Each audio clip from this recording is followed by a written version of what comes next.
Halo, selamat malam teman-teman. Selamat tahun baru ya. Selamat tahun baru buat teman-teman semua. Senang banget kita bisa ketemu lagi malam ini. Iya. Udah lama juga ya kita nggak live ya. Thank you buat teman-teman yang juga ikut menyaksikan malam hari ini.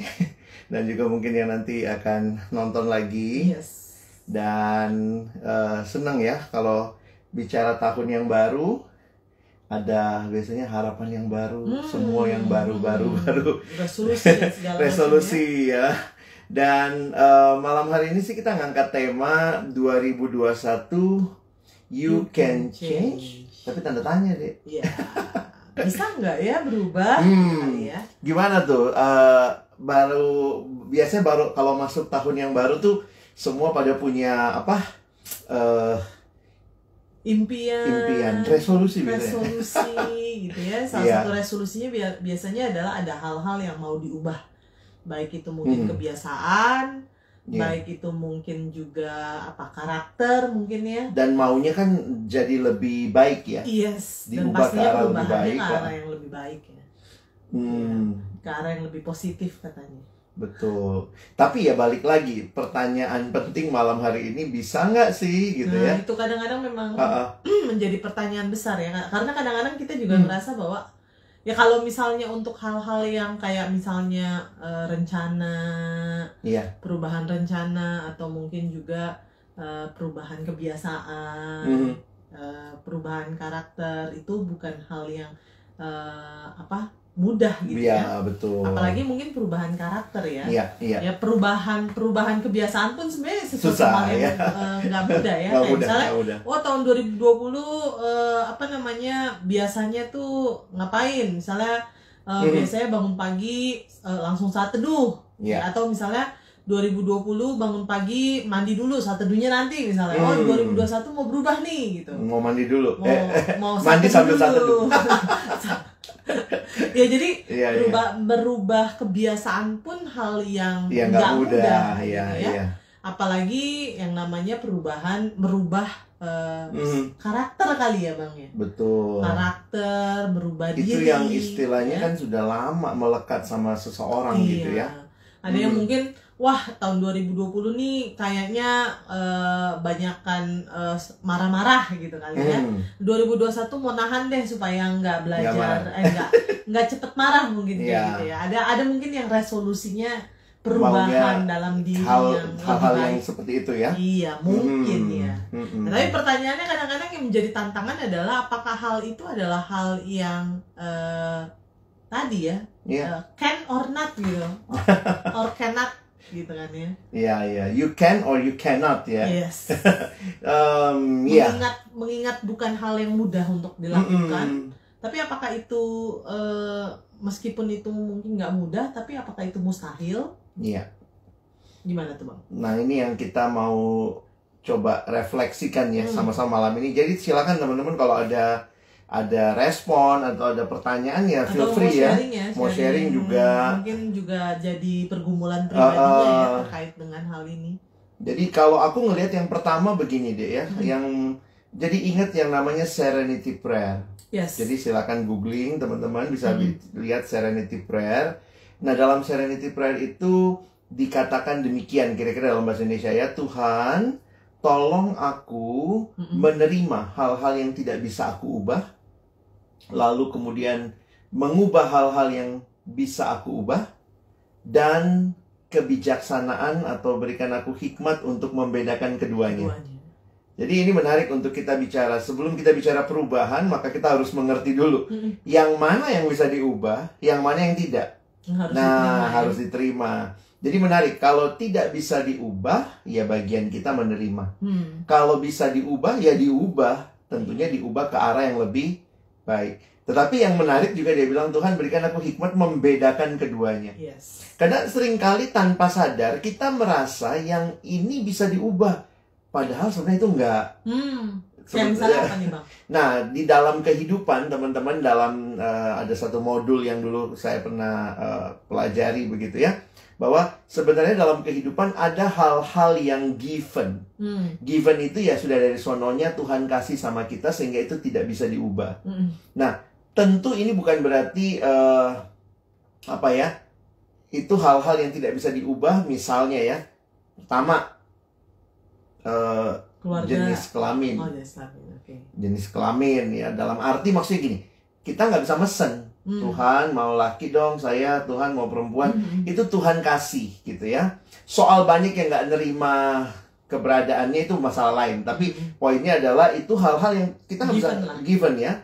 Lalu keluarga tadi, maksudnya teman-teman nggak pernah bisa milih siapa orang tua yang akan ya melahirkan, atau kita lahir di keluarga seperti apa. Kita nggak bisa memilih urutan lahir. Saya mau jadi abang kek, atau saya mau jadi adik kek. Saya nggak bisa memilih. Itu semua given gitu ya. Dan nanti ya hal-hal lain, misalnya suku, ras. Katanya ada 10 hal ya. Teman-teman nanti carilah ya. Tapi juga blood type ya, kalau sekali O tetap O, A, B, C gitu ya. Nah, itu hal-hal yang dalam hidup yang maksudnya gini loh. Teman-teman mau doa sekuat apapun, mau puasa sekuat apapun, ya itu udah given dari Tuhan gitu ya. Jadi, itu hal-hal yang memang nggak bisa diubah. Ya, bagian kita menerima. Kamu doa semalam suntuk, atau puasa 40 hari 40 malam, minta berubah jadi orang Inggris misalnya, lu orang Indonesia please deh gitu ya. Orang Ambon, Manado, Batak ya terima aja gitu ya. Itu bagian yang kita nggak bisa ubah. Jadi waktu bicara perubahan, ingat dulu tuh, ada hal-hal yang given, tidak bisa kita ubah. Tetapi ada hal-hal yang bisa diubah. Yang bisa diubah contohnya apa? Bagi saya karakter itu bisa diubah. Banyak tuh Bang yang bilang katanya dari dulu begini ya. Udah give up duluan dan dia jadi given-givenan gitu. Padahal kan sebenarnya itu jadi bagian yang ya udah itu bisa diubah kok gitu ya. Ada orang yang seneng terkenal dengan emang gue pemarah mau apa? Loh, nggak bisa dong gitu ya. Kalau kita bicara karakter, kita melihat keserupaan dengan Kristus, maka tentu kita juga jadi menarik ya. Keserupaan dengan Kristus yang jadi tujuan hidup orang percaya, itu nggak sedang bicara fisik. Oh, Yesus janggutan, maka kita pelihara jenggot gitu ya. Nggak juga. Jadi supaya sama gitu ya. Yesus matanya warna apalah, nanti saya juga seperti itu. Kulitnya Yesus, kita nggak dikasih informasi itu. Tapi yang diberikan kepada kita adalah karakter Yesus dalam arti dia lemah lembut, dia sabar, dia mengasihi. Nah, bagi saya, maka kita tidak bisa stay di dalam karakter kita yang buruk. Jadi, menarik juga memang waktu bicara karakter itu terbentuk dalam proses yang panjang. Jadi, di dalamnya ada beberapa faktor gitu ya. Sehingga ada kalimat menarik bilang gini deh. Kalau kita menabur tindakan, kita menuai kebiasaan. I see. Jadi sebenarnya apa yang kita tabur, tindakan, lalu kemudian itu jadi kebiasaan kita tabur, kemudian itu jadi karakter, dan karakter kita tabur, katanya kita menuai kehidupan. Nah, maksudnya begini, kalau saya bicara hal yang jelek dulu ya, ada orang yang karakternya jelek dan itu terbentuk sekian lama gitu. Dulu ada temen gitu ya, sampai kita julukin dia STH. Apa tuh? Selalu terlambat hadir. Jadi bukannya dia sekolah teologi, enggak, tapi dia sudah STH dari dulu karena selalu terlambat hadir. Hari ini telat, janjian minggu depan telat, bulan depan telat, setahun telat. Jadi karena dia melakukan, jadi kita menabur tindakan, menuai kebiasaan. Kita menabur kebiasaan, akhirnya kita menuai karakter. Nah, karakter itu digambarkan sesuatu yang sudah melekat banget pada diri orang itu. Jadi waktu dia datang on time, ini on time loh. Kita semua bilangnya apa? Tumben gitu ya. Karena udah jadi karakter. Karakter itu melekat. Dan kebiasaan yang akhirnya sudah mengakar. Jadi bukan cuma kebiasaan aja, tapi karena berulang kali. Jadi ciri khasnya gitu lah. Ciri khasnya dia. Nah, jadi waktu akhirnya kita bicara, banyak orang yang akhirnya kayak, dia udah karatan, udah gak bisa berubah. Sebenarnya dia harusnya bisa berubah.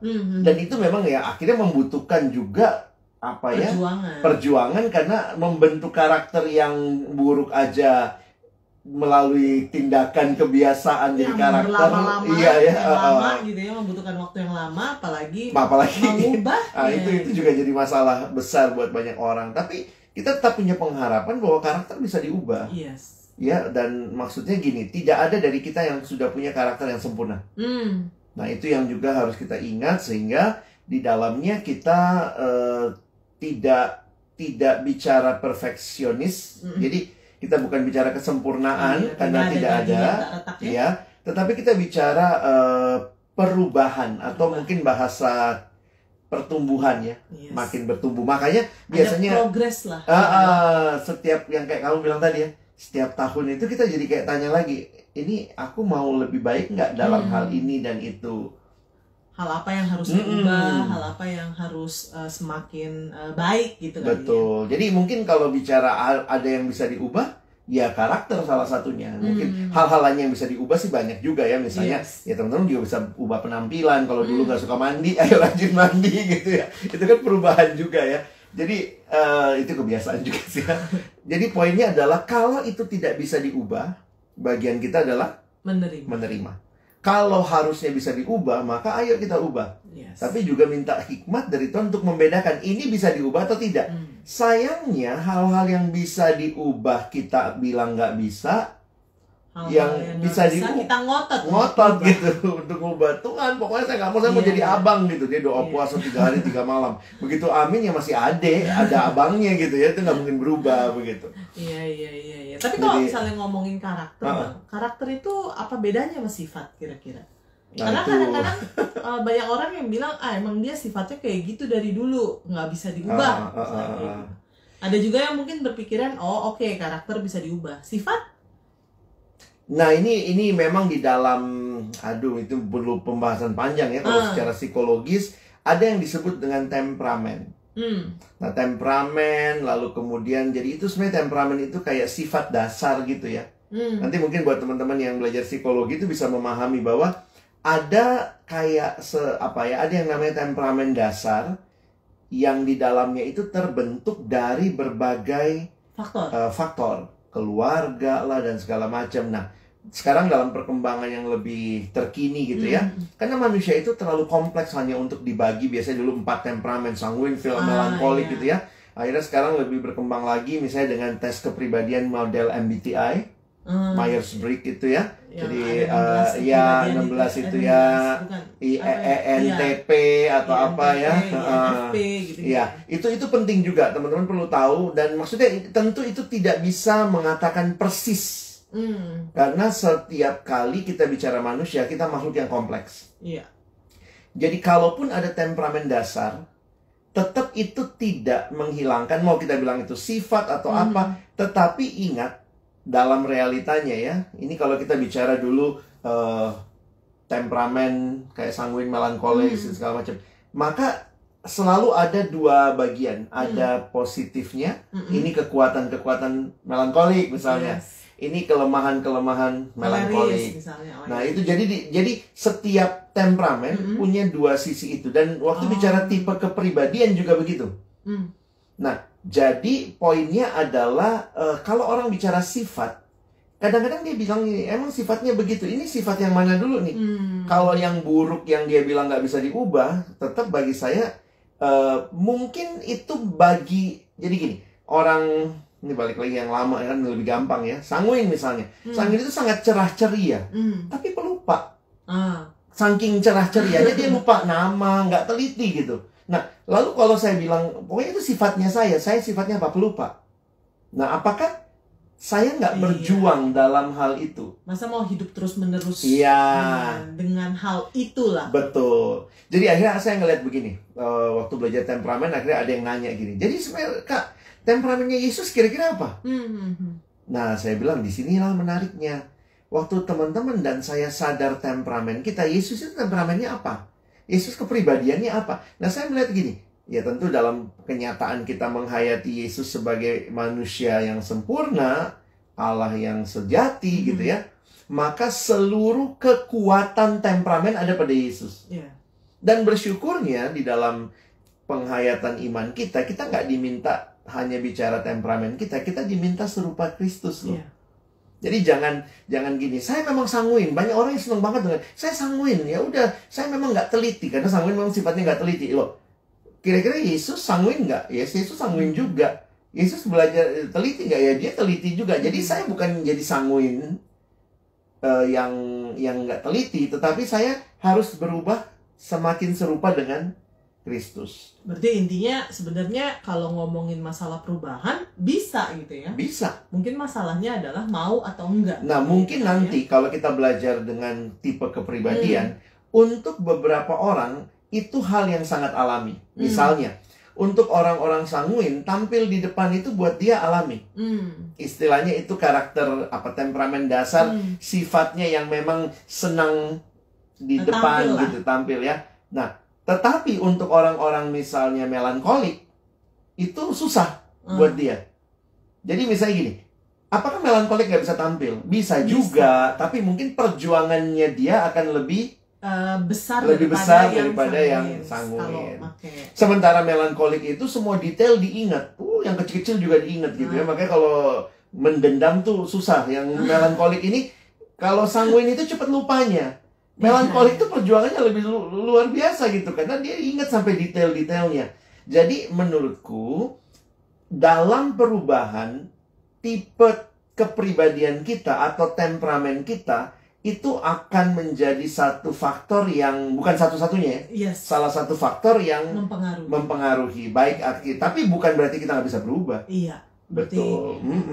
Tapi kalau misalnya ngomongin perubahan, bukan hanya dari yang negatif jadi positif atau buruk jadi baik, tapi bisa juga berarti ya dari baik jadi lebih, jadi justru lebih apa nih? Jadi nggak baik lah kalau bisa dibilang gitu ya. Ya, perubahan itu kan berarti juga dalam arti berubah menurun begitu ya. Tapi ya tentu harapannya adalah berubah semakin baik. Makanya perlu ini deh ya, perlu evaluasi ya. Evaluasi itu menolong kita jujur juga melihat apakah kita berubah jadi lebih nggak baik nggak. Kalau memang itu yang terjadi ya mesti bertobat, mesti punya lagi kerinduan Tuhan, tolong saya lebih baik lagi gitu. Karena saya pikir ya sama seperti seorang ayah atau ibu, orang tua lah, ingin anaknya bertumbuh. Dan saya pikir Tuhan juga mau kita bertumbuh. Jadi jangan stay dengan ya saya memang begini, aku begini apa adanya. Jangan-jangan nanti kita tidak menghayati apa yang sebenarnya Tuhan sudah sediakan dalam anugerahnya bagi kita. Iya, kalau ngomongin tadi masalah evaluasi, itu kan salah satu cara ya untuk kita mungkin bisa mengalami ataupun juga bisa terus-menerus diubahkan lah. Nah, kira-kira kalau emang misalnya nih teman-teman mungkin yang ngedenger gitu ya, serius sebenarnya pengen banget mengubah gitu ya, entah merubah karakter, entah mungkin juga kebiasaan, ya, kira-kira hal-hal apa gitu yang harus dilakukan? Mungkin kalau dibilang harus dilakukan tuh mungkin ya bukannya berarti ini adalah sesuatu yang mutlak. Maksudnya dalam artian ya udah lakuin A, B, C maka kamu akan berubah, tentu nggak kayak gitu ya. Tapi maksudnya ada nggak sih Bang hal-hal yang mungkin bisa menolong gitu lah ya. Teman-teman mungkin yang sebenarnya masuk 2021 nih bergumul dan berjuang banget untuk berubah. Bahkan mungkin dari tahun 2020 resolusinya nggak berubah gitu ya. Kenapa? Karena nggak berubah-berubah. Oke. Saya ngelihatnya kita perlu memahami. Karena begini ya, seringkali kita melihat perubahan itu hanya satu sisi. Nah, saya coba pakai perspektif Alkitab lah ya. Kita sebagai orang percaya melihat yang pertama begitu ya, bahwa perubahan itu mungkin dan itu terjadi karena anugerah Tuhan. Jadi sebenarnya dalam hal yang sangat mendasar, perubahan itu terjadi karena keselamatan yang Tuhan berikan buat kita. Anugerah keselamatan itu Allah yang berinisiatif, berarti Allah yang tidak mau teman-teman dan saya tinggal di dalam dosa. Itu kan hal mendasar sekali dalam hidup lama kita.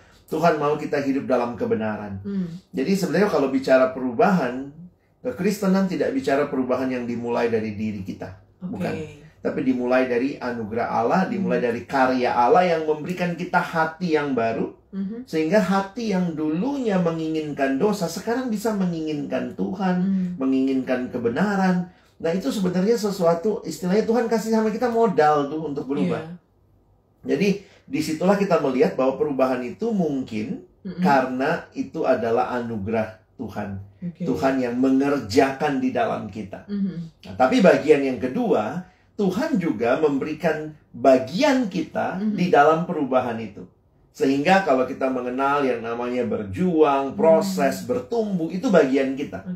Nah, tapi yang mesti kita ingat juga bahwa perubahan itu adalah sebuah proses seumur hidup.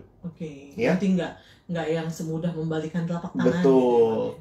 Dan ya kita harus mengakui ya dalam kita juga melihat kekristenan, ilmu-ilmu yang berkembang misalnya dalam konseling, ditemukan bahwa dalam pergumulan tertentu ada orang-orang yang mungkin lebih butuh ditolong dalam pergumulan yang cukup panjang untuk mengatasi sesuatu perubahan, baik karena mungkin pengalaman masa kecilnya, traumanya kah, atau mungkin juga hal-hal yang dia pernah alami, yang dia sadar atau tidak ada di bawah sadar dia. Nah itu butuh. Tidak semua orang. Jadi waktu bicara proses pun juga jangan kadang-kadang kita compare sama orang gitu. Dia bisa kok saya gitu ya, baik kita yang membimbing maupun kita juga kadang-kadang kita stres sendiri gitu. Tuhan kenapa? Tapi akhirnya saya melihat ada teman-teman yang belajar konseling, ya mereka yang Tuhan membawa mereka untuk menolong teman-teman bisa misalnya mengidentifikasi saya ada masalah di mana. Karena kadang-kadang kita nggak sadar tuh, Dek. Waktu kita udah identifikasi masalah, kita jadi tahu bagaimana mengatasinya, dan akhirnya kita bisa lebih baik lah langkah perubahannya. Jadi itu sebuah proses seumur hidup yang di dalamnya sekali lagi Tuhan memberikan kepada kita. Aku ngelihat Tuhan kasih 3 hal ya. Pertama, Tuhan kasih Roh Kudus.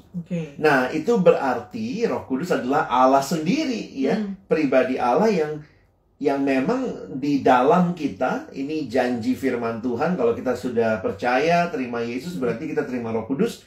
Roh Kudus diam dalam kita, dan Roh Kudus ini yang terus memimpin kita untuk hidup mengalami perubahan yang makin baik.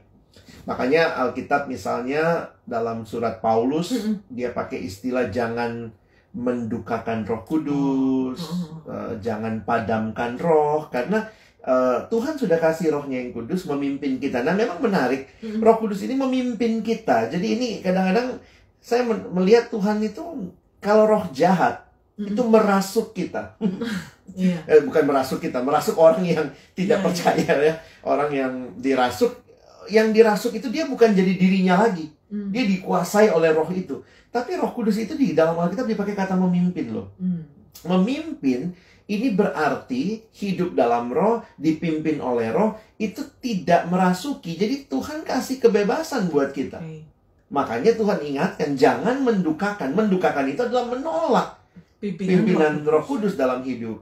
Jadi belajar untuk ya dipimpin oleh Tuhan, dipimpin oleh rohnya gitu ya. Nah Tuhan sudah memberikan dirinya hadir dalam hati setiap kita yang percaya, sehingga itu jadi modal utama bagi kita berubah. Yang kedua, Tuhan kasih firman. Firman-Nya itu ya sebagaimana kita tahu ya, firman Tuhan 2 Timotius 3 ayat 16, firman Allah memang bermanfaat untuk mengajar, terus untuk memperbaiki kelakuan, berarti kelakuan bisa tuh ya, untuk menyatakan kesalahan dan mendidik orang dalam kebenaran. Jadi itu bagian yang Tuhan berikan loh buat kita. Nah sekarang pertanyaannya, kita pakai nggak firman Tuhan? Jangan minta berubah tapi nggak pernah baca firman. Tuhan ubah hidupku. Atau ada yang bilang, Kak saya mau berubah lebih baik, tapi firman tidak dibaca, firman tidak direnungkan, tidak dilakukan. Jadi ini perubahan seperti apa? Mau berubah menjadi apa standarnya, apa patokannya begitu. Dan yang ketiga, Tuhan berikan kepada kita komunitas. Berarti tadi apa? Roh Kudus, firman, dan komunitas. Kenapa komunitas ini penting? Karena ini adalah anugerah Allah untuk kita bertumbuh sebagaimana besi menajamkan besi, kata Amsal ya, Amsal 27:17, besi menajamkan besi, orang menajamkan sesamanya. Nah, di situ kita jadi melihat bahwa seringkali perubahan itu Tuhan berikan bagi kita justru karena ada orang lain gitu. Ya. Makin saya sadari kalau kita bicara karakter Kristen, kita bicara buah roh misalnya. Buah roh itu tidak terjadi dalam kevakuman. Maksudnya gini, kita bicara kasih, sukacita. Bagaimana dikatakan kasih kita bertumbuh? Bukan waktu nggak ketemu orang lain. Justru kasih kita bertumbuh waktu kita menghadapi orang yang kayaknya sulit banget orang ini dikasihi. Atau ada orang yang benci sama kita. Gimana kita tetap harus mengasihi? Jadi akhirnya saya melihat Tuhan memberikan komunitas tentunya jadi tempat di mana karakter kita didewasakan, perubahan itu dimungkinkan. Termasuk juga misalnya ada KTB, kelompok kecil, ada orang-orang yang sama-sama sedang berjuang untuk menjadi lebih baik, menjadi serupa dengan Kristus.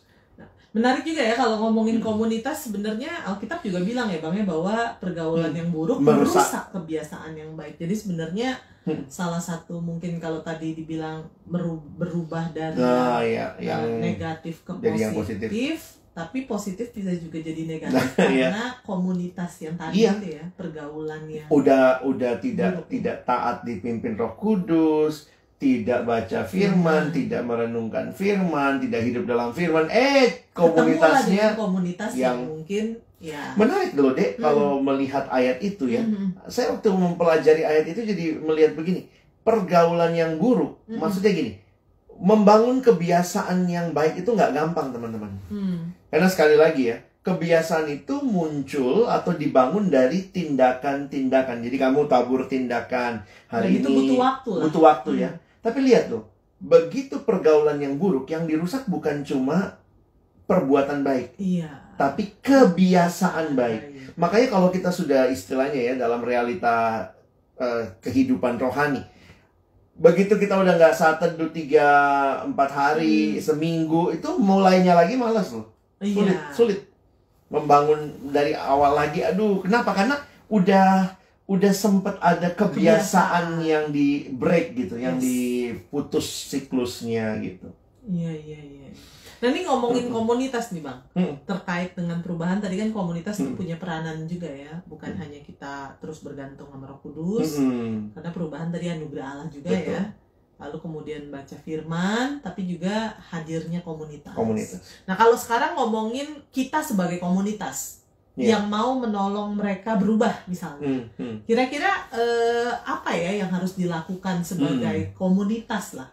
Atau kalau misalnya ada mungkin AKK yang datang ke kita, atau AKK yang datang ke PKK-nya maksudnya ya, atau misalnya ya orang lah, teman kita datang gitu ya, gue mau berubah nih tapi gue bingung gimana caranya. Itu kira-kira kita sebagai komunitas yang baik gitulah ya, sebagai teman yang baik, komunitas yang baik, itu gimana menolong supaya mereka juga bisa berubah gitu.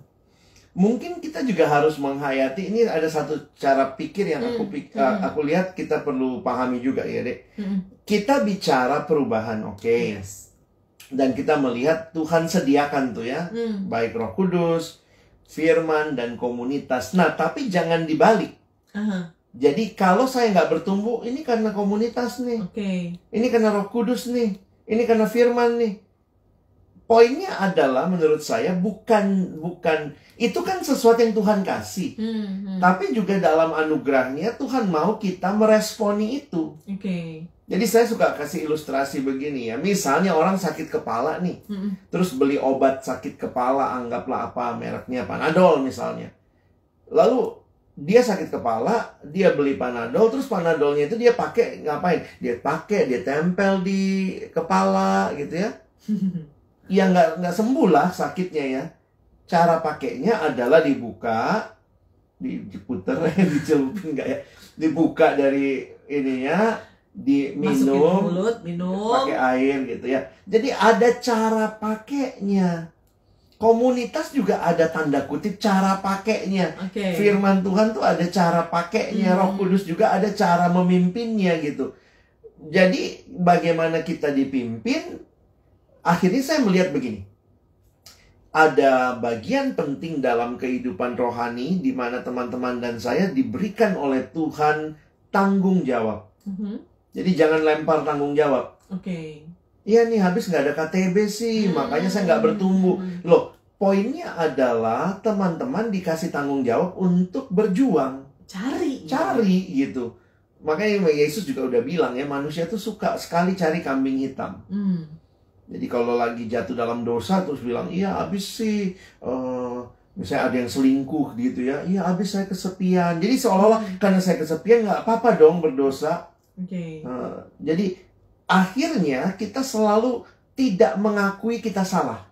Sebenarnya dengan melempar tanggung jawab itu, cari kambing hitam itu, ya kita sedang mencari sumber yang kita anggap bertanggung jawab terhadap kejatuhan kita.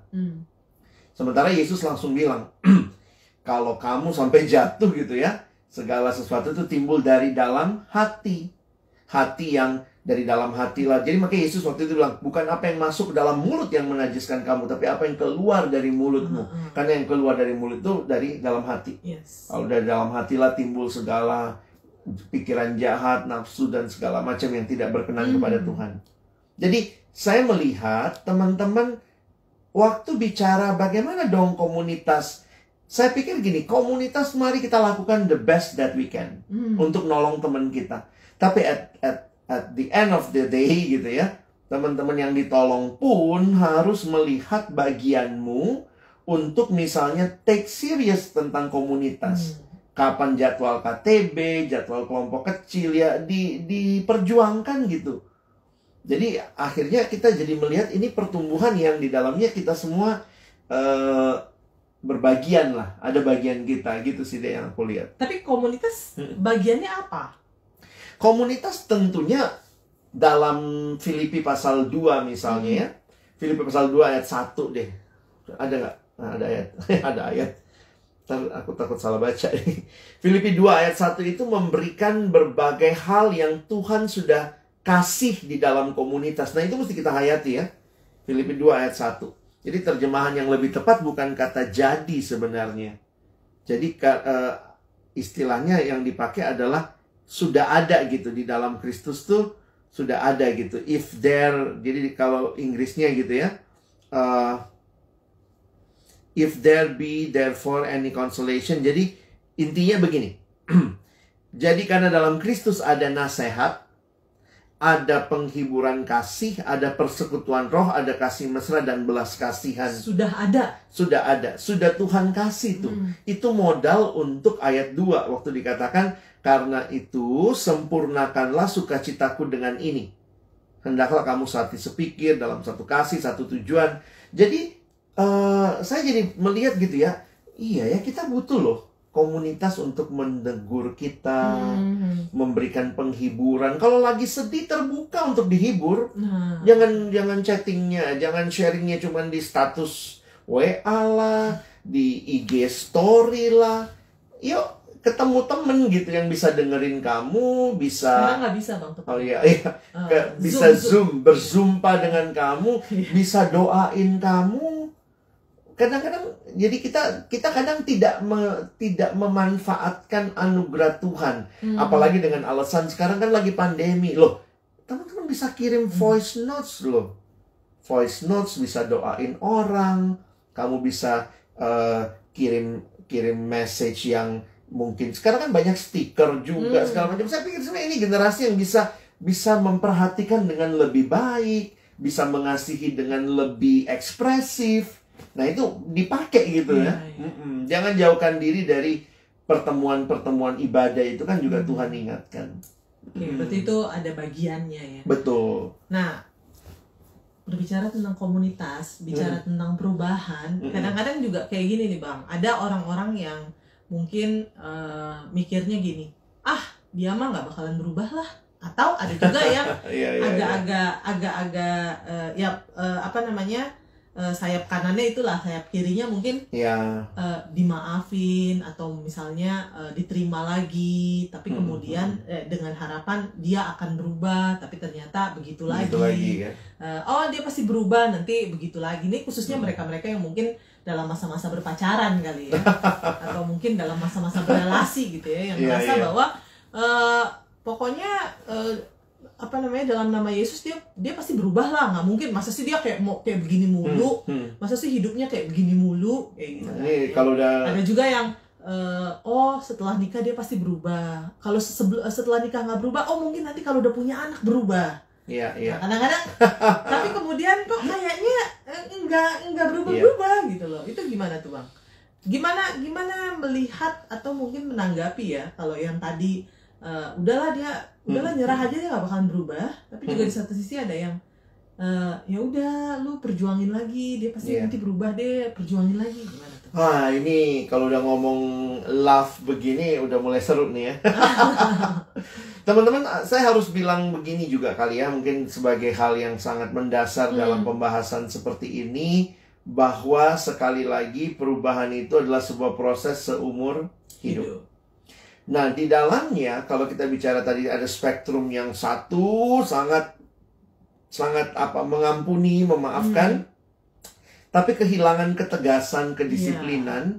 Di satu sisi ada yang sangat tegas dan disiplin, tapi kemudian kehilangan kasih, kehilangan merangkul, kehilangan mengampuni. Makanya memang kita perlu melihatnya di dalam hal yang yang tengah sih. Walaupun pasti juga ini nggak mudah ya, karena kita mungkin ya begitu banyak yang udah nggak mungkin lah dia berubah gitu. Sama kayak kalau mimpin kelompok kecil atau pengurus PMK gitu yang melihat kakak atau ngeliat jemaat, udahlah lu buang-buang waktu misalnya gitu. Karena kita itu sebenarnya sadar betul perubahan orang itu kan seumur hidup ya. Teman-teman dan saya hanya mendampingi dia dalam 1-2 tahun mungkin. Paling maksimal 3 tahun kalau di kampus. Sesudah itu mungkin kita nggak serutin itu lagi melihat dia. Nah, tapi akhirnya saya melihat begini. Jangan melihat yang kita kerjakan sekarang tuh sia-sia. Tuhan sanggup membawa semua yang kita berikan itu menjadi hal yang indah pada waktunya Tuhan. Kalaupun dia belum kelihatan berubah sekarang, jangan langsung merasa itu sia-sia. Nah, tetapi, ini kalau kita bicara, karena berarti kan dalam masa yang panjang, kita harus belajar sabar, harus belajar mengampuni, harus belajar tegas juga. Jadi, itu kombinasinya itu memang nggak mudah. Harus seimbang ya. Nah, di dalam itulah saya melihat kita butuh sekali lagi komunitas. Karena biasanya gini, kalau kita bicara orang yang dekat sama kita, itu cenderungnya kasih.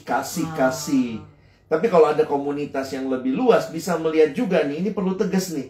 Kalau begini terus, nanti dia jadi orang yang nggak tepat, nggak benar gitu.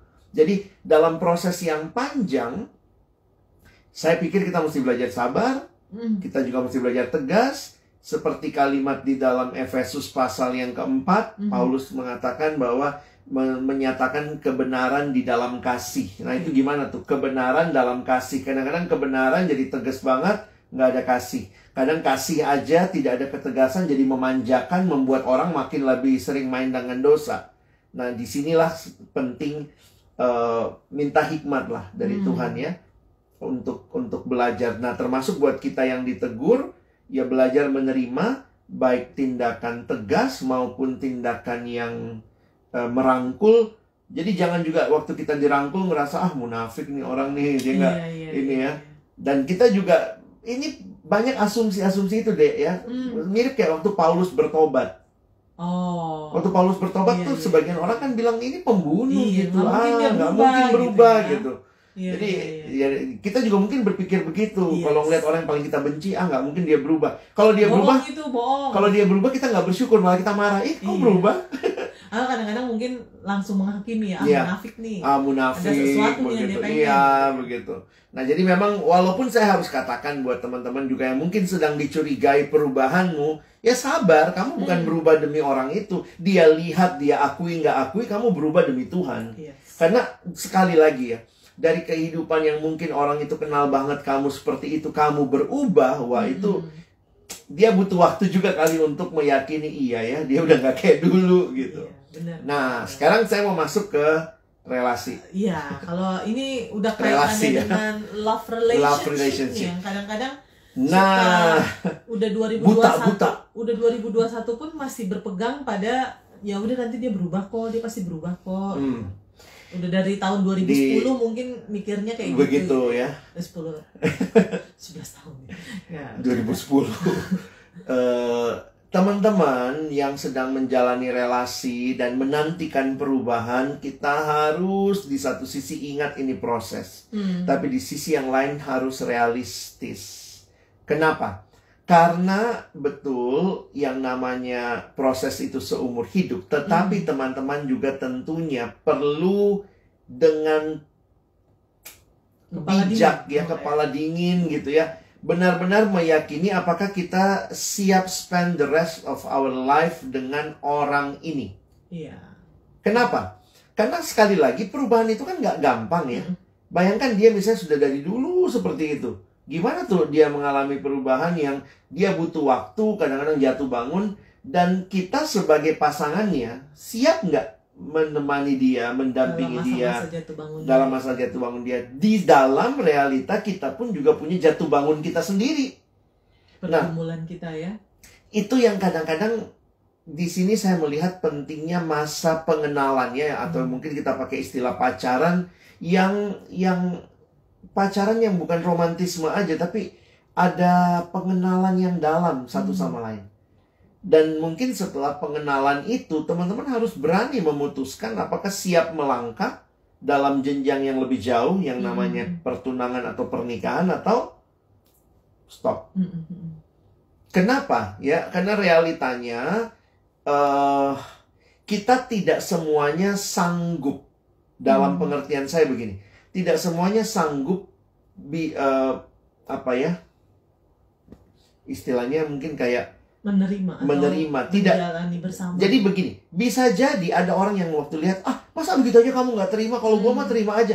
Tapi teman-teman ingat, yang jalanin kalian. Yes. Maksudnya bagi dia oke, belum tentu. Karena sekali lagi ya, terkait dengan berbagai perjuangan tipe temperamen kita juga. Nanti yang kamu pakai istilah sifatnya. Buat beberapa orang, cuek itu perjuangan. Tapi buat orang kolerik, orang flekmatik, cuek itu bawaan. Yang satu, dia berjuang banget untuk cuek. Ada kan yang bilang, udahlah, cuek aja lah. Kamu siap nggak berjuang cuek? Nah, kalau memang kamu siap, dan hati-hati, kadang-kadang dalam masa-masa lagi indah-indahnya dunia, cinta itu membuat kita tidak memperhitungkan hal-hal seperti itu. Dan waktu menikah baru kebuka matanya, tahu begini dari dulu. Tapi akhirnya jadi nggak realistis gitu. Karena kadang-kadang kalau misalnya udah dapet, tanda kutip, baru kemudian kayak sadar, oh dia ternyata kayak gini ya gitu ya. Tuh Freddy bilang, yes kak, pacaran itu harus banyak ngobrol. Dari ngobrol itu kita paham kita cocok apa enggak. Ya benar Fred. Banyak orang tidak merasa itu bagian yang penting. Padahal ingat ya, banyak kali ini saya lagi banyak dapat message lah ya tentang orang-orang yang bilang tentang pasangannya. Karena memang pertanyaannya selalu gini, kak, saya harus nunggu dia berubah nggak baru kami melangkah lebih jauh? Tapi kalau dia nggak berubah gimana kak? Kami udah jalan sekian lama loh kak. Kayak ngerasa, ya gue sia-sia dong jalanin sama dia. Nah ini yang mungkin dari awal kita juga perlu ini kali deh ya. Ketika makin kenal, maka kita perlu orang lain ya, komunitas yang bisa memberikan kepada kita. Karena kalau lagi jatuh cinta kan sekali lagi ya, segala sesuatunya berasanya oke-oke aja. Kayaknya gampang. Tapi ternyata kan nanti dipukul pun itu, itu karena dikasihi akunya gitu. Nah itu tuh yang kita ketemu ya, ada orang yang disakiti, dipukul secara fisik oleh pasangannya, dia biasa aja. Kenapa? Gue mesti tetap yakin dia bisa berubah. Benar dia bisa berubah, tapi dalam masa-masa berubah ini, pertama dia mau ditolong nggak? Kadang-kadang banyak orang yang yang waktu dalam masa berubah karena lagi pacaran nggak mau terbuka. Ini masalah kita berdua. Lah, tapi misalnya telah terjadi kekerasan, baik fisik, baik verbal, dan akhirnya ngelihat, ada yang suka begini juga cara pikirnya. Mungkin kalau nanti dia menikah, dia berubah, kan dia sudah mulai bertanggung jawab. Itu banyak orang-orang tua punya pikiran begitu. Udah kawinin aja lah. Nanti kan kalau udah kawin nanti mau nggak mau dia sadar dia punya tanggung jawab. Jadi akhirnya poinnya gini, kalau dia sebelumnya nggak punya tanggung jawab, menikah pun itu malah tanggung jawabnya jadi sesuatu yang makin membebani dia. Karena bukan sesuatu sifat dasar yang kita rindukan keluar dari tidak dari hati menjamin dia. lah bahwa setelah dia menikah pun dia akan jadi bertanggung jawab. pribadi yang bertanggung jawab. Betul. Ya. Jadi sekali lagi buat teman-teman atas nama cinta ya, poinnya begini, jangan berharap pasanganmu berubah karena kamu. Itu sangat superficial. You are not the hero lah. You are not the hero, you are not the savior. Yes, dan pernikahan itu bukan tempat untuk mengubah orang. Gitu ya. Betul. Bagi saya, kalau di dalam pernikahan terjadi perubahan, itu bagian akibat, bukan tujuan pernikahan. Yes. Karena tujuan pernikahan itu di dalamnya sebenarnya jadi fokusnya kepada Allah. Nah, mungkin begini, kalau saya menghayatinya, jadi ini buat beberapa teman yang datang dengan pergumulan, Kak, gimana supaya pacar saya berubah, pasangan saya berubah. Saya bilang yang bisa membawa dia dalam perubahan itu Kristus. Yes. Kalau kamu dan dia tidak sama-sama fokus sama Kristus, maka saya agak takut nih. Kalau saya cuma berubah supaya saya kasihan sama pasangan saya, ya udahlah saya berubah. Saya sayang sama pasangan saya berubah karena dia. Sekali lagi itu bagi saya hanya superficial. Karena satu waktu ketika kamu mengecewakan dia atau dia mengecewakan kamu, kamu balik lagi. Begitu. Bisa terulang kembali gitu ya. Betul. Jadi jangan pernah berpikir juga menikah, saya pacarin dia supaya dia berubah, terus merasa gue juru selamat buat dia. Please teman-teman, hati-hati ya. Itu kita bukan tempat rehabilitasi. Iya. Pasangan bukan tempat rehabilitasi. Bukan untuk rehabilitasi. Mungkin ada yang nggak setuju dengan konsep ini, tapi dalam pengalaman pelayanan saya sudah ketemu banyak, dan saya harus katakan jangan. Bisa bacain yang Freddy? Kak, aku mau share. Aku pernah bertahan dalam penyiksaan pasangan karena aku berpikir aku bisa mengubahnya, dan ini komitmen relasi, dan ternyata itu sangat salah. Perubahan itu urusan Tuhan. Betul, keduanya harus fokus sama Kristus. Wah, thank you ya Fred. Jadi ini Freddy karena dia sharing dari pengalaman ya. Kalau saya sharing dari pengalaman orang sharing sama saya gitu ya. Saya juga dulu pernah nyoba sih mengubah kamu. Ya. Aku nyoba ngubah berat badanmu susah banget. Iya ya, itu perubahan yang gak mudah juga, tapi mesti jadi perjuangan.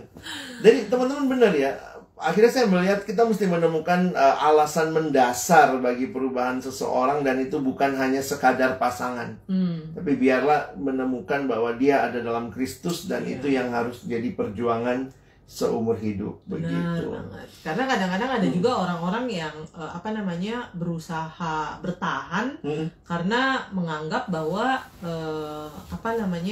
menganggap bahwa ya dia butuh gue gitu untuk berubah. Iya, gitu. Ada yang suka begitu juga sih ya. Iya.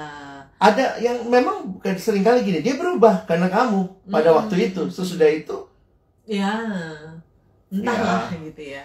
Jadi jujur, saya kalau ketemu orang-orang yang nanya, Kak, saya harus bertahan sampai kapan? Kamu biasanya ngasih nasihatnya apa sih?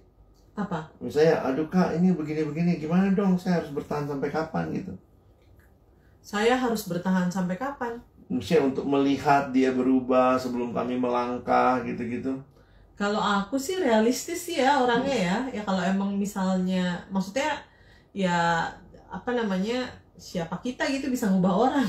Ya itu kan hanya dalam anugerah Tuhan ya. Maksudnya kalau kehadiran kita itu menolong, menjadikan dia lebih baik, ya itu juga anugerah Tuhan. Tapi nggak ada yang bisa jamin bahwa kita bisa mengubah orang. Jadi kalau misalnya ada yang nanya seperti itu, ya mungkin itu kali ya yang menjadi respon. Sejauh ini sih nggak ada sih kayaknya yang tanya ya. Karena ada yang misalnya ya beberapa kali nanya ke aku gitu ya, Kak, jadi saya ini gimana, mau diputusin atau lanjutin? Misalnya kan ada yang malah, ya pasangan saya selingkuh kak, ini jelas nih, dia bilang kak pasanganku selingkuh, tapi dia kemudian bertobat nih mau tinggalin. Menurut kakak gimana, lanjut apa tidak? Saya pikir sih begini ya, kita sebagai orang-orang yang apa ya, yang mendengar cerita kan kita nggak jalanin ya teman-teman. Kami hanya bisa memberikan pertimbangan, masukan yang teman-teman harus gumulkan. Dan termasuk beberapa orang yang mengalami pergumulan seperti itu, saya bilang gini, coba cari konselor. Jadi konselor itu orang yang lebih realistis, dalam arti maksudnya konselor kan memang belajar ya untuk menolong, sehingga dia akan berdiri di tengah gitu, melihat nih baiknya bagaimana. Cuman tetap keputusan akhir kan di tangan tetap kita, di tangan kita. Masalahnya tapi ada begini deh, dia selingkuh tapi dia mau balik sama saya, ya udahlah, tutup mata terhadap selingkuhnya, ya udah yang penting saya terima dia, saya ngampunin dia. Tapi sebenarnya maksudnya gini loh, potensi dia selingkuh itu nggak dibereskan, tidak diadres. Dan itu yang seringkali kalau kita orang yang sangat mengasihi orang itu, kadang-kadang kan kita susah tegas. Nah, kadang-kadang kita atas nama cinta mengampuni. Katanya kalau nggak mengampuni kamu nanti berarti nggak punya kasih. Gitu. Jadi kita nggak realistis juga, misalnya cari konselor kayak, atau kalau nggak usah konselor ya kakak rohani deh. Tapi seolah-olah jadinya bahwa mengampuni itu equals dengan menerima kesalahannya apa adanya gitu ya. Seolah-olah itu yang akhirnya saya lihat tidak mendewasakan relasi itu. Kalau mendewasakan kan akhirnya ya yang dosa harus diakui, disesali, lalu kemudian ada dibereskan lah ya, ada upaya-upaya untuk tidak melakukannya lagi. Benar. Jadi itu bukan jadi sesuatu yang kayak tutup mata, ya udahlah lupain aja ya, dia nggak pernah selingkuh gitu ya. Sementara kan realita hati manusia ini, begitu kita disakiti pasti muncul lagi tuh hal-hal, kamu dulu pernah selingkuh, kamu pernah apa, yang inget tuh semua yang buruk-buruknya gitu. Benar-benar. Berarti ini memang hal yang kalau tadi di awal kamu bilang mengenai apa, membedakan gitu ya, mana yang bisa diubah dan mana yang mungkin nggak bisa diubah, ya kita butuh hikmat ya untuk melihat apakah memang harus dipertahankan, dalam artian menunggu terus-menerus supaya dia berubah, ataukah bagaimana gitu kali ya. Jadi balik lagi ya, teman-teman harus bisa dengan tepat ya. Ini ada yang merespon apa, cari pasangan yang punya mentor aja lah biar aman ya. Sebenarnya jangan cuma dia yang punya mentor ya, kitanya juga, kamunya juga, atau mungkin waktu lagi menjalani relasi sih. Baiknya sih waktu lagi menjalani relasi sebenarnya terbuka aja ya, ada mentor ya. Ya mentor yang beginilah. Ada yang nanya, jadi mentoringnya itu gimana bang? Saya juga tidak di mentor gimana-gimana banget dulu. Tapi waktu kita misalnya, saya sama istri waktu itu kita akhirnya mementor beberapa temen ya, yang kami bentuk dalam KTB. Waktu itu namanya KTB Couples, karena dari mereka belum menikah ya. Waktu masa-masa persiapan pernikahan, kita satu KTB. Jadi mentoringnya terjadi dalam KTB juga. Kita kayak sharing pengalaman, kita yang baru menikah, mereka yang akan menikah. Kadang kan waktu itu juga banyak kan masalah masih pacaran ya. Ada yang bentrok lah, ada yang ngalamin apa, ada yang mungkin ngalamin pergumulan keluarga. Jadi sebenarnya kehadiran orang lain untuk memberikan perspektif yang lain lah, itu penting sih. Jadi kalau sekarang nih saya lagi kasih pemahaman begini kali ya. Teman-teman, mungkin yang alumni terbuka juga kalau teman-teman sudah menikah atau sedang pacaran, terbuka juga jadi mentor buat adik-adik kita gitu. Apa yang bisa dilakukan? Mungkin gini aja deh, sebulan sekali ketemu, atau mungkin sharing. Kalau nggak bisa ketemu daring sekarang, daring ya, berzoom gitu ya. Zoom, paling nggak ada orang yang kita bisa cerita gimana perkembangan relasi kita sebulan ini. Dan mendoakan itu aja, sebulan sekali. Mungkin kita bisa cari apa ya, kayak ada konflik apa nih yang terjadi sebulan ini, sudah lihat nggak masalah utamanya di mana. Itu kalau kita ada orang-orang yang kenal kita dan mendoakan, bagi saya itu udah cukup bisa mementor ya. Itu menguatkan ya, supaya jangan ada yang polanya begini, kita itu pasangan ya udah kita tertutup Jangan cerita sama yang lain. Padahal tahu-tahu sudah mau putus, tahu-tahu sudah masalah besar. Karena ternyata ya masalah besar itu muncul dari masalah kecil yang nggak diselesain. Yang numpuk, satu waktu begitu. Makanya memang meskipun ya dalam masa-masa berpacaran dunia bukan milik sendiri. Iya, yang lain kontrak. Makanya butuh orang-orang di sekitar yang mungkin juga melihat relasinya, melihat pasangan kita. Saya setiap kali ada pasangan yang cerita, salah satunya misalnya yang cerita, saya selalu dalam benak saya, apakah ceritanya sama kalau saya dengar dari pasangannya? Maksudnya gini, karena setiap kita punya perspektif. Iya. Dan setiap kita pasti merasa kita yang benar. Dia lagi nggak ngerti gua. Dan waktu kita tanya yang satu, mungkin dia akan ngomong, bukan masalah nggak ngerti gua gitu ya. Dianya yang nggak ngerti gue gitu. Iya. Iya, jadi kalau kembali lagi terkait dengan perubahan, kalau emang misalnya pun mungkin kita mau bertahan, benar-benar digumulkan gitu kali ya Bang di hadapan Tuhan. Karena apakah sanggup, dengar masukan, sanggup nggak kita jalanin nih. Karena begini loh, sekali lagi ya, kalau itu karakter, itu kan sudah dibentuk sekian lama. Berarti perubahannya pun nggak mungkin secepat itu gitu. Sesudah menikah pun dia masih bakal kayak begitu. Nggak ada jaminan bahwa dia akan langsung berubah. Betul, gitu kan, ya? itu makanya itu proses yang saya ngelihat, mari realistis deh gitu ya. Jangan nyesel kemudian deh, kayak memang nyesel kemudian ya. Kalau nyesel di depan itu namanya antisipasi. Iya, benar. Banyak yang akhirnya sesudah menikah bertahan cuman sebentar, masalahnya marah lagi karena kenapa Tuhan begini-begini. Loh kok bagi saya kadang ngerasa nggak fair loh nyala-nyalahin Tuhan, padahal kita sendiri di bagian awal relasi tidak dengan tepat menggumulkan, memikirkan lah, tidak dengan tepat melewati prosesnya. Kita tutup mata, pokoknya yang kita mau karena lagi berbunga-bunga gitu ya. Bisa jadi. Tapi begitu mentok, Tuhan kayaknya begini. Ya, kadang-kadang siapa lagi yang bisa disalahin selain Tuhan gitu ya. Ya ampun, sedih banget ya. Jadi kayaknya itu jadi pembenaran diri yang menarik ya. Oke, Freddy dia bilang, Kak, seringkali menjauh atau meninggalkan adalah jalan terbaik untuk tahu dia yang tepat dari Tuhan atau enggak. Setuju enggak, Kak? Karena dalam proses itu kita juga menata ulang hidup kita. Saya pribadi, Fred, enggak terlalu setuju ya konsep menjauh itu dengan tidak kontak. Jadi mungkin apa ya? Iya, biasanya ada orang yang kayak misalnya ya udahlah waktu kita mau break menguji, aja dulu kita break dulu ya, terus nggak ada emang sebenarnya gimana sih, lu kangen nggak sih sama gua kalau misalnya kita pisah, misalnya kayak gitu-gitu loh kadang-kadang. Aku kadang ngelihat yang konsep seperti itu begini, relasi itu harus dibangun. Makanya kan sekali lagi ya kalimat cantiknya, jatuh cinta itu gampang, yang sulit itu bangun cinta. Nah, bangun cinta itu di dalamnya ada komunikasi, ada keterbukaan, ada relasi, ada kontak. Nah, begitu mau menguji cinta pakai model tidak ketemu, tidak ada kontak, nanti tunggu dia rindu sama saya apa tidak, terus kita ngobrol sama yang lain, lama-lama kamu ya jadi yang nama yang lain gitu.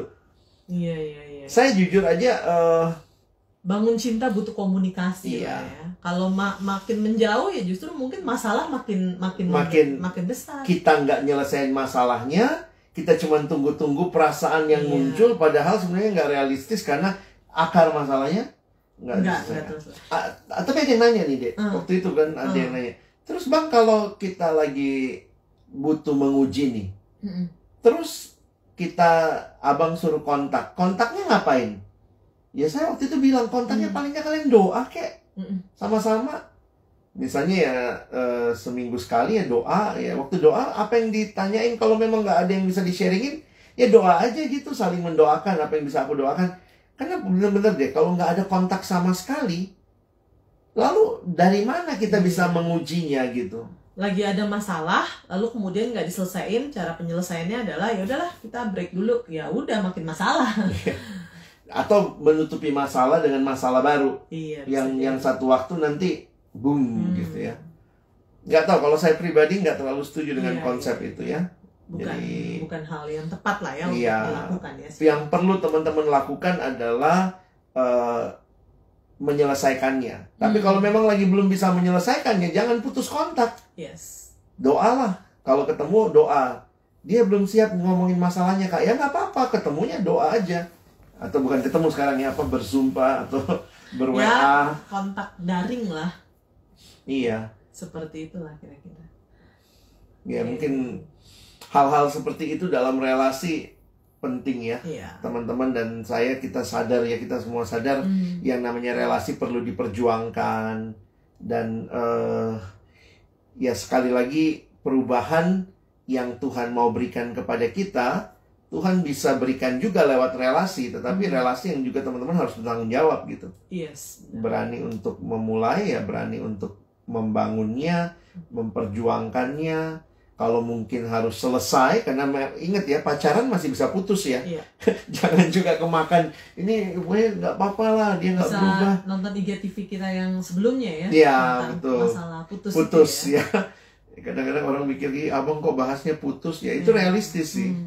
Daripada diterusin tapi ternyata menyakiti. Iya, dan malah justru nanti malah nggak baik untuk udah masuk jenjang pernikahan, malah nanti cerai gitu kan, lebih baik. Ya, karena kita bicara putus dalam konteks pacaran ya. Karena pacaran masih bisa putus. Kalau pernikahan ya, kalau orang nanya, tapi Kak, saya udah menikah, maka nasihat saya perjuangkan pernikahan. Jadi kalau emang misalnya teman-teman yang mungkin sudah masuk menikah dalam pernikahan, lalu kemudian masih terus-menerus mengharapkan perubahan mungkin bagi pasangannya, bagi suaminya, bagi istrinya, ya udah doakan lah ya. Doakan, cari bantuan kalau dia memang sama-sama terbuka. Kenapa? Karena memang realitanya teman-teman nggak menikah dengan orang yang udah sempurna. Nah, teman, yang seringkali yang kita sesali adalah masa pengenalannya terlalu tertutup dengan cinta, perasaan, nggak pakai logika. Jadi begitu sampai di pernikahan terbuka semuanya, langsung. Oke, gini gitu ya. Jadi kadang nggak siap, lalu kemudian banyak yang nggak punya mentor, jadi begitu dalam pernikahan terbuka, malu tuh. Beberapa saya ketemu gitu, mau cerita malu karena udah terlanjur married gitu. Loh, saya bilang terbuka aja gitu. Aduh, nggak enak Kak. Dulu sebenarnya dia dulu pernah bilang, kamu hati-hati kalau siap married gitu. Jadi kayak takut kemakan omongan sendiri karena udah pernah kayak nunjukin ke orang, nggak, gue bisa kok. Cerita, nggak apa-apa kok, dia oke kok orangnya gitu ya. Cerita ke keluarga juga. Nah, ini juga buat yang udah menikah, hati-hati ya cerita sama keluarga. Karena dalam realita kita menikah itu melibatkan kedua belah pihak keluarga. Dan tentunya cenderungnya setiap keluarga akan bela anaknya sendiri. Jadi memang ya sesuai nasihat Alkitab ya, ketika sudah menikah harusnya punya rumah tangga sendiri, tidak lagi dicampuri oleh keluarga. Jadi keluarga bisa kasih masukan, silahkan. Tapi juga keluarga yang suami dan istri harus bisa independen, terlepas dari keluarga. Apalagi nih, Dek? Apakah ada yang mau bertanya, teman-teman? Atau mau sharing, silahkan. Atau perubahan apa nih yang lagi teman-teman pengen tahun 2021 ingin diperjuangkan ya? Lah ya. Nanti silakan tulis, kita bisa doain sama-sama gitu ya. Karena saya pikir semua kita juga mau punya perubahan yang lebih baik gitu. Ada apa ya, pengalaman juga waktu bicara perubahan tuh, apa ya, ini sih Dek, gimana caranya supaya tips-tips misalnya bisa lebih semangat di tahun ini, apalagi kan masa pandemi seperti ini. Ada yang akhirnya melihat, karena juga balik lagi ya, setiap orang juga menghadapi situasi kayak begini kan, untuk tipe temperamen tertentu atau tipe kepribadian tertentu berjuang banget loh. Iya. Aku termasuk yang menikmati loh masa-masa di rumah ya, kamu juga tahu ya. Saya, teman-teman ya, for your information, saya tuh nggak pernah keluar. Nggak pernah keluar rumah dari Maret tahun lalu ya. Keluar waktu orang tua meninggal, waktu itu ke kuburan ya. Jadi waktu mikir-mikir, sebenarnya gue tipenya ekstrovert atau introvert ya. Karena kalau bicara waktu tes kepribadian, kayaknya gue ekstrovert deh. Tapi kok gue nikmatin ada di rumah ya. Sementara ada orang yang kayaknya udah berjuang banget gitu untuk bisa stay hidup, maunya mesti lihat sesuatu yang di luar gitu ya. Itu beda banget, tiap orang punya iniannya masing-masing. Iya. Apa namanya, pergumulan juga masing-masing. Ada hal yang mau dicapai tahun 2021? Apa ya? Kamu ada mau sharing? Sebenarnya nggak mau muluk-muluk sih, karena banyak hal dalam 2020 kan semua rencana agak buyar. Ya, tapi lebih ini sih, pengen lebih bisa fokus aja dalam relasi dengan Tuhan. Bisa, memang ya waktu-waktu banyak di rumah ini kan sebenarnya bisa jadi punya kesempatan untuk bangun relasi lebih baik. Dulu karena habis waktu di jalan sih buat kita yang di Jakarta ya. Keluar pagi, nanti tahu-tahu baliknya udah malam, capek tidur, paginya saat teduhnya juga mungkin ya terburu-buru. Ya ini waktu-waktu ini jadi kayak lebih bisa menata hidup lebih baik. Ya nggak tahu nih masih berapa lama kita bakal seperti ini ya. Buat saya sih paling nggak membangun hidup yang lebih baik lah dalam relasi dengan Tuhan, bisa punya waktu berdoa lebih lama gitu. Itu jadi kerinduan untuk diteruskan lah, karena tahun 2020 kan udah dilakukan tapi pengen diteruskan. Kamu sendiri ada apa yang terpikirkan? Ya sama lah, relasi dengan Tuhan, ya berharapnya perubahan inilah ya, corona hilang gitu ya. Supaya kita atau bisa kembali pelayanan vaksinnya dapat selesai dengan secepatnya lah. Maksudnya bisa dimulai lah. Iya, udah dimulai. Iya, maksudnya ke ini ya, ke masyarakat ya. Begitu. Baik teman-teman. Thank you buat yang sudah join, sudah mendengar sama-sama di tahun yang baru ini. Berharap juga nanti kalau ada usulan kali ya, topik apa yang mau dibahas, silahkan. Jadi nanti ke depan kita bisa share juga hal-hal yang tentunya bisa jadi berkat buat teman-teman sekalian. Benar sekali. Oke. Thank you. Ini semoga tahun 2021 dari Berti Dianti lebih baik, bisa lebih baik. Semoga harapan 2020 yang hampir semua gagal bisa terwujud di tahun ini. Dian ya. Thank you juga. Freddy, makasih juga udah sharing tadi ya buat kita semua. Kita doa dulu ya buat teman-teman. Yuk kita berdoa. Bapak Surgawi, terima kasih banyak bahwa ada Tuhan di tahun 2021. Karena Tuhan tidak pernah meninggalkan kami dan Engkau berjalan bersama kami juga di tahun yang baru ini. Sehingga perubahan yang kami rindukan itu mungkin karena ada Tuhan di dalamnya. Engkau Allah yang merindukan kami juga bertumbuh, berubah semakin serupa dengan Kristus.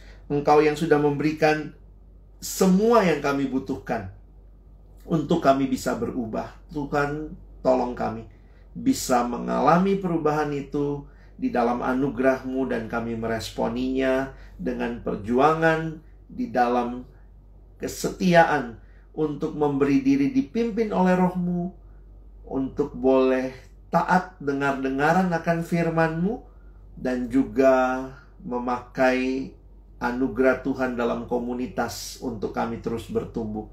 Terima kasih malam hari ini kami boleh share dengan teman-teman. Berdoa juga bagi teman-teman yang dalam pergumulan relasi. Tuhan kiranya menolong agar kiranya perubahan yang semakin baik juga boleh dialami dan boleh terjadi, dan tetap realistis melihat perkembangan relasi di dalam anugerah Tuhan. Sekali lagi kami bersyukur, berterima kasih buat kesempatan boleh sharing. Terima kasih buat teman-teman yang sudah menyaksikan dan ikut sharing juga. Dan setiap harapan yang kami rindukan di tahun 2021 ini, biarlah kami mewujudkannya bersama dan di dalam Tuhan. Terima kasih. Dalam nama Tuhan Yesus kami bersyukur, kami berdoa. Amin. Baik, terima kasih teman-teman. Senang bisa ketemu. Tuhan berkati, sehat-sehat semua ya. Sampai ketemu. Thank you buat siapa? Oscar, Putri, untuk Glory Adventi, untuk Shirley Maniuruk, Hardian Sitompul, dan Fernando juga. Thank you, Tuhan berkati. Sampai ketemu teman-teman.